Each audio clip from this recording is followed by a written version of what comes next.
Christ is risen. He is risen indeed. 할렐루야.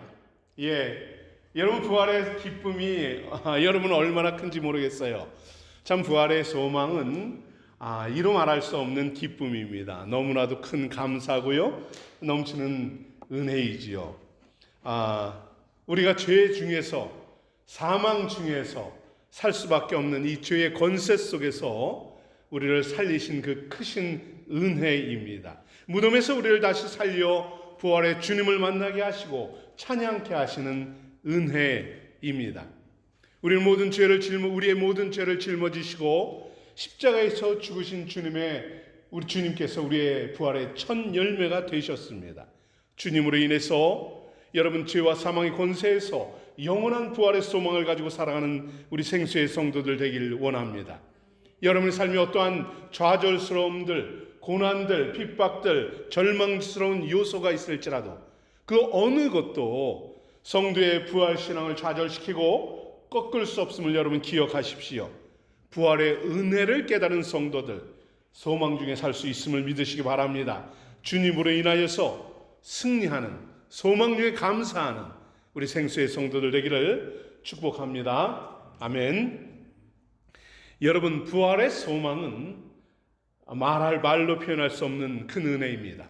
그러나 인생들 중에는 이 명백한 부활 신앙을 믿지 못하는 이들도 많습니다. 그렇죠? 그들은 다양한 논리와 이론을 제기하면서 예수님의 부활 신앙을 거부합니다. 어떤 이들은 종교적 이유로, 어떤 이들은 정치적 이유로 과학적, 철학적인 논리를 갖다 대면서 부활 신앙을 거부하지요. 성경에도 이런 무리들이 있었어요. 그래서 그들은 헬라 사상에 젖어 있었던 고린도인들입니다. 바울은 이 고린도 교회에게 편지를 보내면서 이 예수 복음의 진실이 부활 신앙이 무엇인지를 논리적으로 그리고 신학적으로 분명하게 선포합니다. 그들은 이러한 질문을 바울에게 합니다. 어떻게 죽은 자가 살아날 수 있나요? 여러분 이것이 부활 신앙을 거부하는 모든 이들의 동일한 질문이죠. 그래서 부활은 없다라고 거부합니다. 그리고 또한 그들 중에는 이러한 질문을 하는 사람들도 있었어요. 누가 묻기를 죽은 자들이 어떻게 다시 살아나며 어떠한 몸으로 그러면 살게 되느냐라는 질문입니다. 부활 신앙에 대한 가장 일반적인 질문이 이 두 가지입니다. 부활 신앙은 어떻게 보면 교회가 시작될 때부터 하나님이 천지를 창조하신 이후로 모든 인생들에게 거부감을 가져오고 반대에 부딪혀온 진리의 내용이기도 합니다. 그러나 부활을 목격한 예수님의 제자들 그리고 믿음의 성도들 그들은 무엇을 외칩니까? 담대하게 부활은 진실이다. 예수님은 부활하셨다. 이 사실을 선포하며 생명을 걸며 그 부활의 감격 속에서 믿음을 지켜오는 것입니다. 부활신앙을 불신하는 이들에게 바울은 외칩니다. 그리스도께서 죽은 자들 가운데서 다시 살아나셨거늘 전파되거늘 너희 중에 어찌하여 죽은 자들 가운데 부활이 없다 하느냐 말하고 있는 것입니다. 여러분 특히 오늘날 과학 문명을 우상처럼 받드는 현대사회 여러분 어떻습니까? 그들은 과학적 지식과 이성으로 이 부활신앙을 거부합니다. 도저히 부활은 없어라고 받아들이기 못합니다.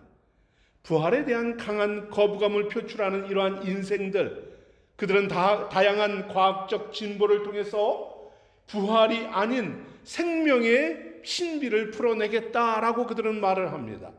예를 들어서 여러분도 놀란 바가 있겠지만 최근 이 뇌신경과학 스타트업인 뉴럴링크 여러분 어떻습니까? 그들은 이 머리 두뇌 임플란트 시술을 진행하고 있습니다. 두뇌에다 컴퓨터 칩을 넣어서 이 몸을 지식을 더 키우겠다. 기억의 손상을 방지하기 위해서 두뇌에 칩을 이식하겠다라고 말을 합니다. 그리고 이미 시행했지요. 그것을 통해서 사람들을 치료를 앞당기고 그리고 알츠하이머 같은 퇴행성 뇌질환 환자들을 치료하겠다 합니다. 어떤 경우는 불치병으로 마비가 된 사람들의 뇌를 통해서 그들이 활동할 수 있도록 돕겠다라고 말합니다. 또 어떤 이들은 기억력을 초월하는 어떻게 탁월한 능력을 갖도록 이 뇌 임플란트를 시행하려고 합니다. 아마 여러분 얼마 지나지 않으면 이것이 많은 이들에게 보편화될 것입니다. 우리 치아 임플란트를 하듯이 뇌 임플란트를 시술하는 이들이 급격히 늘어날 것이에요. 이것을 주도하는 일론 머스크는 뭐라고 말합니까? 컴퓨터와 인간의 뇌를 연결할 수 있는 이 기술이 개발되지 않으면 앞으로 AI와 경쟁해서 인간은 뒤처질 것이다 말합니다. 여러분, 저는 인간의 욕망과 탐욕이 도대체 어디까지 이르게 될지 솔직히 궁금합니다. 이것이 바벨이죠. 이것이 바벨탑입니다. 여러분, 인간의 뇌는 이러한 것은 결국 인간의 본연의 존엄성을 파괴하게 될 것입니다. 인간의 생명의 가치를 하찮게 여기는 결과를 낳게 할 것이에요. 여러분, 인간의 뇌는 두 가지가 작동되어야 한다고 합니다. 하나는 기억이요, 하나는 망각입니다. 기억이 되면 망각이 자연스럽게 이루어지는 것이 우리의 뇌입니다. 하나님의 섭리예요. 잊어져야 하는 것은 잊어져야 하는 것이죠. 그런데 모든 것을 기억하겠노라라는 이 임플란트와 같은 행위들, 망각을 치유하겠다 하면서 하는 이 기억 저장 기술들, 결국은 아마도 이 뇌의 과부하를 가져오겠죠. 뇌의 손상을 가져올 것입니다. 인간의 삶의 질을 파괴하게 될 것입니다. 인간의 존엄성을 상실하고 인간의 가치를 상실케 하는 그러한 망각의 결과를 가져오게 될 것입니다. 여러분, 역사 속에서 예수 그리스도의 실존과 부활을 부정하는 이러한 인간들의 노력들, 인간들의 논쟁과 시도들, 이것은 창세 이후로부터 지금까지 지속되어 왔습니다. 사도 바울은 이 부활을 부정하고 믿지 못하는 인생들에게 분명히 경고합니다. 부활 신앙이 없는 자들, 그들은 육신의 파멸뿐이다. 또한 부활 없는 믿음은 헛것이며 여전히 죄 가운데 사로잡힌 이 진노의 자녀에 불과하다라고 선포합니다. 부활 없이 예수님을 따르는 자들 또한 인생들 중에 가장 불행한 자들이다 말합니다. 사랑하는 성도 여러분, 기독교는 부활의 종교입니다. 부활의 신앙은 우리 기독교 신앙의 핵심적인 가치이죠. 여러분은 부활의 신앙을 모두 믿는다, 저는 믿습니다. 인생들을 구원하시는 하나님의 이 신비로운 섭리를 온전히 신뢰하는 성도들이다, 저는 확신합니다. 저는 이 부활 신앙을 가지고 있는 여러분과 함께 오늘 예수님의 부활을 묵상하면서 그 부활 신앙에 든든히 서가는 우리 생수의 성도들 되기를 소망합니다. 오늘 말씀을 통해서 저는 여러분과 함께 이 부활 신앙을 믿는 사람들이 그 다음 품게 되는 질문들에 대해서 이야기하려고 합니다. 바로 예수 그리스도는 죽음에서 부활하시고 그 부활의 사람은 어떠한 존재인가 라는 사실입니다. 인생들은 죽음을 가장 두려워하지요. 죽음이 두렵지 않다라고 말하는 분들도 있겠지만, 만약에 갑작스럽게 그들에게 죽음이 닥치면은 어떨까요? 순간 죽음에 대한 두려움에 사로잡히게 됩니다. 이것이 인생이에요. 어젯밤에 저희 작은 아버님께서 주님 부르심을 입었는데, 물론 목사님이셨고, 그래서 사역을 하다가 오랜 지병 끝에 그래도 편안하게 주님 품에 돌아가셨습니다. 많은 분들이 예상을 하고 또 기도를 하던 것이지만, 죽음이라는 것은 우리가 그렇게 쉽게 받아들일 수 없는 문제이기도 하죠.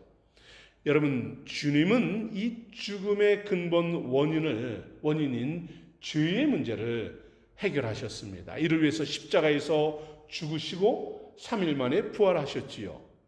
욥은 이 부활의 문제에 대해서 이렇게 말합니다. 사람이 죽으면 어찌 다시 살겠습니까? 욥의 고백과 같이 죽음에서 부활하는 건 어찌 가능하겠느냐라는 것은 모든 인생들이 동일하게 던지는 질문입니다. 그런데 여러분, 생명을 창조하신 하나님께서 예수님을 살리셨습니다. 예수님께서 부활하셨습니다. 바울은 우리에게 말하죠. 이제 그리스도께서 죽은 자 가운데서 다시 살아나사 잠자는 자들의 첫 열매가 되셨느니라. 부활의 주님께서 우리에게 선포하십니다. 나는 부활이요 생명이니 나를 믿는 자는 죽어도 살겠고 무릇 살아서 나를 믿는 자는 영원히 죽지 아니하리니 이것을 내가 믿느냐 하십니다. 여러분, 부활, 이건 현대인들은 여러 가지 질문을 던지고 고민을 하지만은 부활의 문제는 여러분 믿음의 문제인 것입니다. 논리의 문제이고 설득의 문제이고 그리고 이론의 문제가 아니라 이것은 믿음의 문제인 것이에요. 우리는 부활이 여러 가지 이유로 불가능하다 하지만은 하나님은 창조자께서는 이 부활은 껌도 아니라는 사실입니다. 하나님에게서 이 부활은 아무런 문제될 것이 없는 그러한 것이라는 사실이죠. 이해가 아니라 우리에게 요구하십니다. 믿음이다 하십니다. 말씀을 믿는 자에게 부활은 사실이며 실체가 된다라는 사실입니다. 이제 부활을 믿는 성도들이 가져야 하는 것은 죽은 자가 그러면 어떠한 몸으로 부활하느냐라는 사실을 깨달아야 하는 것이죠. 품어야 하는 것입니다. 이 질문에 답을 얻어야 하는 것입니다. 죽음에서 살아난 부활, 이 부활은 육신의 부활입니다. 여러분, 그러나 이 부활체는 우리가 살아가는 이 육신과 동일한 생명체는 아닙니다. 저는 여러분과 함께 오늘 이 부활체가 무엇인가를 나누기를 원합니다. 많은 사람들은 죽었다가 살아난 것이 성경에 기록되어 있어요. 사르밧 과부도 그렇고, 그리고 수넴 여인의 아들도 그렇고, 나사로도 그렇고, 사도행전에는 이 여자 다비다도 죽었다가 살아났습니다. 무에서 유를 창조하신 하나님에게 죽음 그리고 생명은 아무런 제한이 되지 않습니다. 그러나 이렇게 죽음에다가 살아난 이들은 죽음 후에 생명을 얻는다는 증표는 없겠지만 이들은 부활체의 몸을 입은 사람들은 아닙니다. 왜냐하면 그들은 또다시 죽음을 맞이했기 때문이에요. 부활의 몸, 부활의 소망을 갖고 있는 성도 여러분, 부활의 몸은 어떨까요? 여러분 생각해 본 적이 있나요? 여러분 어떠한 것이라고 어떤 확신을 가지고 부활을 소망하고 있나요? 부활의 믿음을 가지고 있는 사람들조차도 내가 부활하여 어떠한 몸이 될 것이라는 이 믿음을 갖지 못합니다. 그러니 부활에 대한 확신이 없는 것이죠.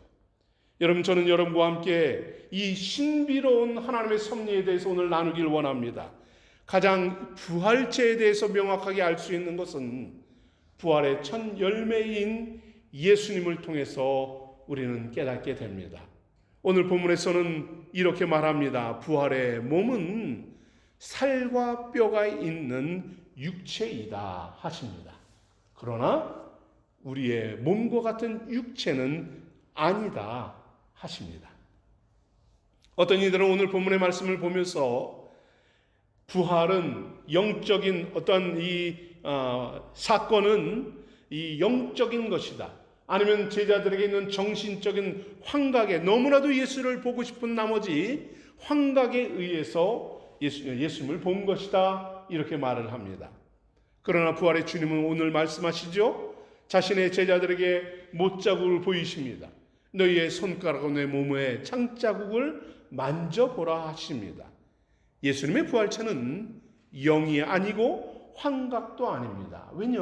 영은 만져질 수 있는 것이 아니죠. 그려질 수 있는 것이 아닙니다. 부활의 예수님을 만난 여인에게 주님은 말씀합니다. 그 여인이 예수님의 발을 만질 때에 말씀하십니다. 부활의 몸은 만져질 수 있는 것이고 눈에 보여지는 것이고 실제적인 육체입니다. 여러분, 그렇다면 이 육체는 어떤 육체일까요? 알 수 없습니다.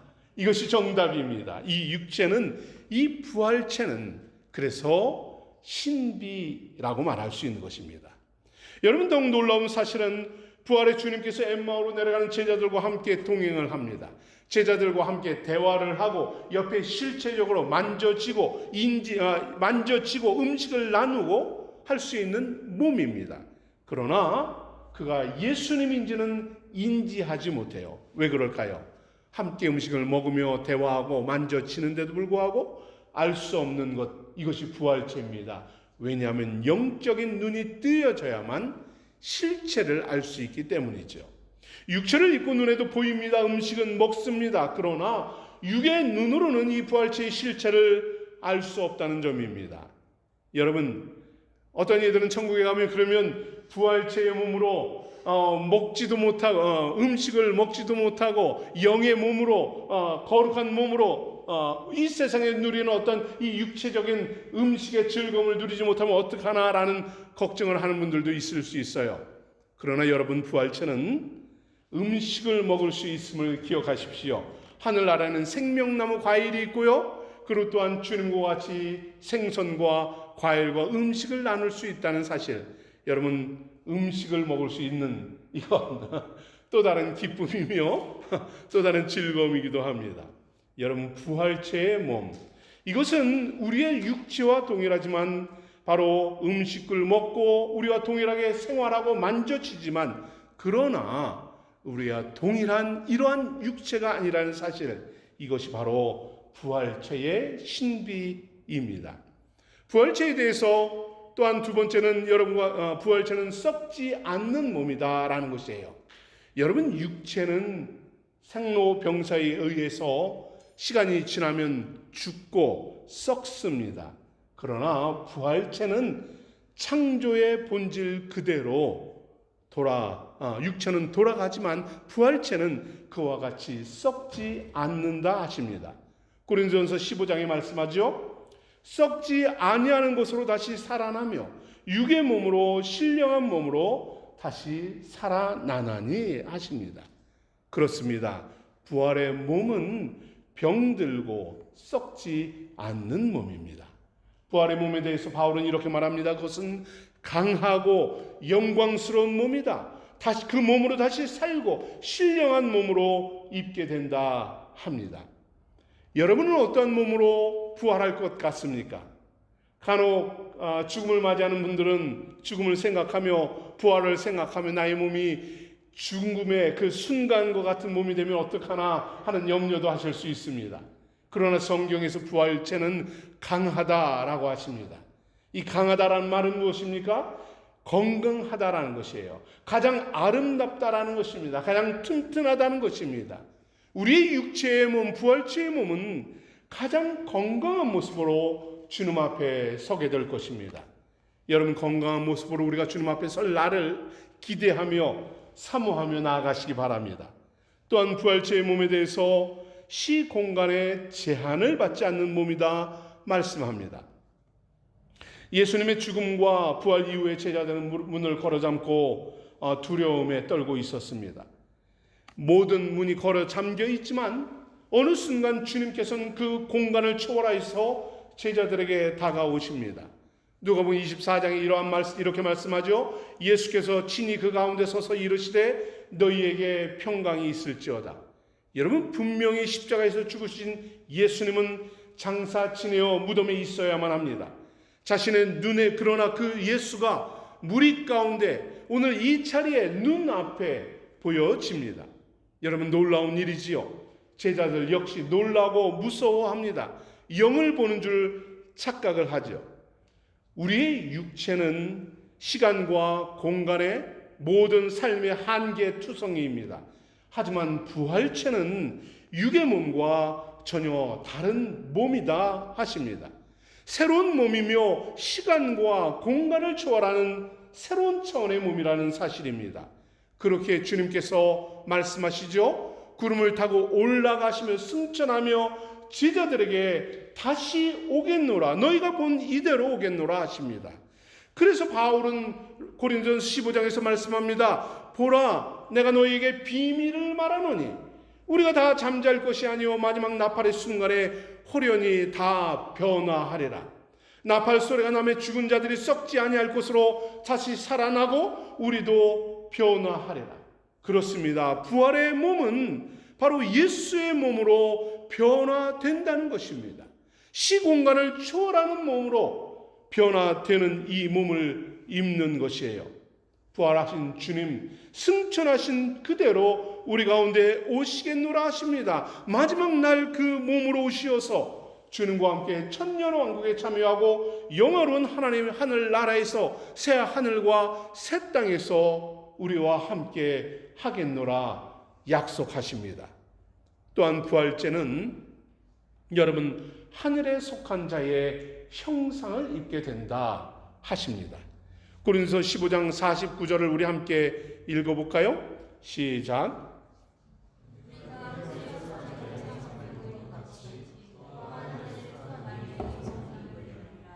아멘. 여러분, 하늘에 속한 분은 누구인가요? 하나님이시지요. 하나님의 형상대로 창조된 우리는 창조 본연의 본질로 회복된다는 사실입니다. 하나님께서 비록 창조 본연의 본질, 이것이 하나님의 형상, 단순히 육의 형상이 아니라 하나님이 원래 창조하고자 했던 그 본질대로, 아름다운 대로 우리를 회복하시는 것입니다. 하나님의 모습을 갖게 된다는 것이지요. 지금까지는 흙에 속한 자의 형상으로 우리가 살았습니다. 흙을 입고 살았습니다.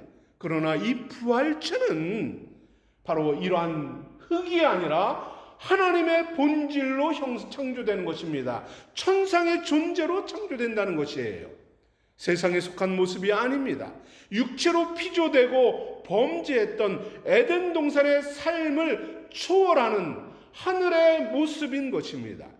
여러분, 예수님과 동일한 모습이에요. 신비로운 몸을 입는 것입니다. 그 몸을 입고 하나님의 보좌 앞으로 나아가 하나님을 경배하고 찬양하는 자들로 살아가게 된다는 것입니다. 영의 몸도 아니고 육의 몸도 아닌 영과 육의 신비로운 부활체를 입는다는 사실이에요. 하나님의 형상을 입는 성도로서 신비의 몸을 입고 주님과 함께 영원한 삶을 사는 것, 이것이 바로 부활한 성도들의 입는 부활체인 것입니다. 여러분, 무엇보다 놀라운 사실은 이 예수님의 부활체의 몸이 바로 나의 부활이라는 사실입니다. 부활의 첫 열매이신 주님은 이 부활체의 신비로운 영광을 믿음의 성도들에게 선물하십니다.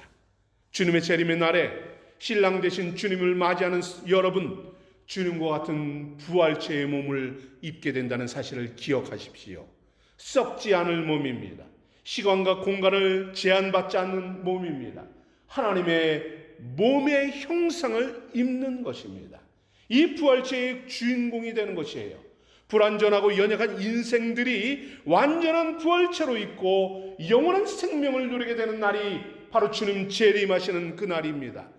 그 날까지는 우리는 이 땅에서 육의 몸을 입고 육의 형상을 입고 살아가게 되어 있어요. 하지만 부활의 주님을 믿는 우리는 오늘 이 시간에 부활의 몸을 입은 자로서, 부활체의 소명을 가진 자로서, 그 부활체를 가지고 영원한 생명을 바라보는 자로서 우리는 영생을 살아가는 것입니다. 이전에 여전히 몸은 세상에 속해 있지만은 하늘에 속한 자로 하나님을 바라보며 살아가는 자인 것입니다. 이 땅에 속해 있지만 주님과 함께 영생을 동행하는 것입니다. 여러분, 이런 부활체의 모습은 세상의 이성과 지식과 감각으로 표현하고 이해될 수 있는 몸이 아니라는 사실입니다. 과학 문명과 철학의 깊은 통찰로 그것을 초월하는 몸입니다. 여러분이 이해되지 않을지라도 여러분 이것을 불신하지 마십시오. 인생들은 땅에서 일어나는 여러분 1차원적인 사고와 사건들조차도 제대로 그 원리를 깨닫지 못하는 존재가 이의 인생들 아닙니까? 여러분, 우리는 이 1차원적인 것도 알지 못하는 인생들이 어찌 부활의 몸을 우리가 이해하지 못한다고 불신하겠습니까? 부활의 몸은 어찌 우리가 파악할 수 있겠습니까? 지금은 비록 흙의 형상을 갖고 있지만, 이 몸을 가지고 일생을 살아가지만, 하늘의 형상이요 하나님의 모습을 가지고 살아갈 영원한 부활체의 몸으로 변화된다는 사실, 여러분 말씀을 믿고 이 믿음으로 살아가시기를 바랍니다. 우리는 여러분 세상에 속한 자가 아니기 때문입니다. 부활의 섭리를 가지고 세상의 원칙과 부활의 섭리는 세상의 원칙과 방식대로 이루어지는 작동되는 원리가 아니라는 사실입니다. 하늘에 속한 우리는 하나님의 형상대로 부활할 것이고 부활체로 변화되어 주님의 보좌 앞으로 나아간다는 사실, 이 믿음으로 살아가시기 바랍니다. 이를 위해서 그리스도의 부활을 믿는 성도들에게는 여러분 한 가지가 요구됩니다. 그것은 바로 여러분 우리는 육체를 입은 첫 번째 인생은 태어난 존재로 살아가지만 우리는 이제 예수 그리스도를 믿음으로 살아내는 두 번째 인생을 살아내는 존재들이라는 사실입니다. 여러분, 육으로 태어나서 육으로 죽고 세상에서 더불어 살아가는 이러한 존재들, 이것은 바로 육을 가지고 사는 인생들이에요. 부활을 모르고 살아가는 인생들입니다. 세상에서 유업을 얻고자 하는 인생들입니다. 그러나 우리는 어떠한 존재입니까? 하늘의 형상을 입고 부활의 소망을 가지고 살아가는 사람들입니다. 하나님의 나라를 이어받고 유업으로 받는 이러한 영생을 사는 존재들이에요. 주님은 오늘 이들에게 말씀합니다. 부활의 소망이 있느냐? 부활체를 사모하느냐? 그렇다면 너희는 이 모든 일의 증인이 되어라 하십니다. 부활의 산 증인으로 살라 하십니다. 육으로 살아가는 자들에게 하늘의 삶을 소개해 주라 하시는 것입니다. 죄사함을 받고 썩지 아니하는 영원한 삶을 살아가라 하십니다.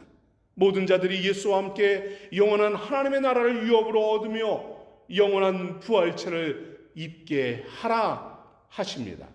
여러분, 이것이 우리가 살아가야 하는 삶입니다. 이것이 저와 여러분이 누려야 하는, 감당해야 하는 사명인 것이에요. 주님은 부활을 소망을 가지고 있는 성도들에게, 부활체의 믿음을 가지고 사는 성도들에게 이 사명을 맡깁니다. 먼저 여러분, 우리의 모습이 하나님의 형상으로 변화된다는 이 말씀을 믿고 변화된 자들로 순종하며 나아가기를 권면합니다. 영원한 하나님의 나라의 주인 되신 주님과 함께 동행하는 사실입니다. 주님의 마음으로, 영혼으로 주님의 뜻을 이루어 나가는 성도입니다. 이제는 예수 그리스도의 생명 얻은 부활체의 사람으로서, 부활체를 입은 사람으로서 그 사실을 증거하며 살아가는 자들입니다. 믿음의 선진들과 같이 예수 영광을 바라보는 사명자로서 살아내는 것입니다. 여러분, 우리가 말씀과 기도로 인생 속에서 살아내는 목적, 이 땅에서 말씀을 순종하는 목적, 이것은 오로지 한 가지라는 사실입니다. 바로 예수 그리스도의 복음과 부활입니다. 예수님의 부활이 우리의 육체, 그 속에서 우리가 육체의 평안을 얻고 잘 먹고 잘 살고 그리고 영원한 생명, 그 만족과 기쁨을 얻는 그 수준의 것이 아닙니다. 우리가 상상하고 기대하는 이 수준의 것이 아니라 바로 하나님의 최고의 가치라는 사실입니다. 만물을 뒤집어 엎고 주시는 하나님의 이 부활의 영광이라는 사실입니다. 바울은 이 부활에 대해서 이렇게 증거합니다. 세상의 모든 통치와 모든 권세와 모든 능력을 멸하고 하나님의 나라와 아버지와 하나님께 바치는 통치다라고 말씀합니다. 여러분, 예수 그리스도의 부활은 그냥 죽었다가 살아나는 이것이 아니라 천지 만물을 뒤집어 엎는 권세를 뒤집어 엎는 대변혁의 사건이라는 사실입니다. 새 하늘과 새 땅을 얻는 영광이라는 사실입니다. 우리가 상상하는 그런 수준의 것이 아니라 그 이상의 1천만 배 이상을 뛰어넘는 영적 수준이라는 사실입니다. 그와 같이 기쁨이며 영생이라는 것이에요. 부활체의 삶이 바로 그와 같은 놀라운 은혜라는 사실입니다. 우리 주님은 바로 이처럼 놀라운 생명 주시기 위해 십자가에 달리시고 죽으시고 부활하신 것입니다. 죄악된 인생들 속에서 여러분 우리 안에 이러한 감격과 감동을 주고자 하는 놀라운 영광으로 이끌어 주시는 것이 바로 이 부활의 기쁨인 것이에요. 우리 생수의 성도들이 바로 영원한 생명의 복음을 얻고 바로 부활체의 몸을 소망하며 그 주님으로 인하여서 세상이 변혁되는 새 하늘과 새 땅을 얻는 이 부활체의 감격 속에서 살아가는 그러한 성도들 되기를 소망합니다. 여러분이 단순히 이 땅에서 그냥 편안함과 부를 누리는 것이 아니라 인생의 새로운 가치를 누리며 부활체의 영광을 얻는 우리 생수의 성도들 되기를 원합니다. 부활의 복음으로 하늘의 능력을 덧입고 말씀으로 살아내는 우리 생수의 성도들 되기를 축복합니다. 아멘.